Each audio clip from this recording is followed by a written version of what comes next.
አንተ አያለው ትላለህ፣ እውር ነህ። ሀብታም ነህ ትላለህ፣ ድሃ ነህ።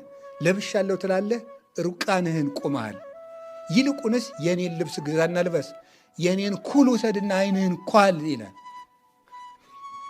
ምን ማለት ነው? እንዳታስተምር አታውቅ፣ እንዳያስተምሩ ትዕቢተኛ ነህ ነው የሚለው መጽሐፉ ነው ያለ፣ እኔ አይደለሁም። ምንድን ነው? ኢኮንከ ቆሪረ ወማኮ ምውቀ፣ ወይ ቀዝቃዛ አልሆንክ ወይ ሙቅ አልሆንክ። ምን ማለት ነው? ሙቅ ማለት እንዳታስተምር አይሆንልህ፣ ቀዝቃዛ አይደለህም ማለት እንዳያስተምሩ ደግሞ አዋቂ ነህ ትላለህ። እንዲያው ምን ላርግህ ይላል። አንተ አጓጉል፣ እንዲያው ምን ላርግህ አንተ የፊት ውሃ ይላል።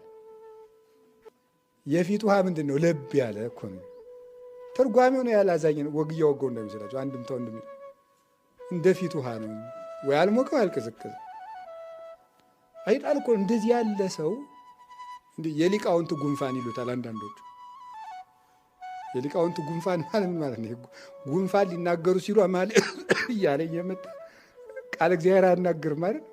የሊቅ ጉንፋን የሚባለው ትምህርቱን ነካክቶ ይተውና ሊያስተምሩ ሲሉ ነበርንበት እኛም ይላል። እንዳያስተምር ሳ ደግሞ አያውቀውም። በጣም አደገኛ ነገር። እውር ነህ የሚለው ዓይንህን ኳለው እና ወንጌል የዓይን ኩል ናት፣ የዓይን በሽታን የምታጠራ። በእውነት ከልቤም ነገራቸው ያንን ነው የሰጠን። አዲስ ሕግ እግዚአብሔርን የሚያስመስል ሕግ ነው የሰጠን።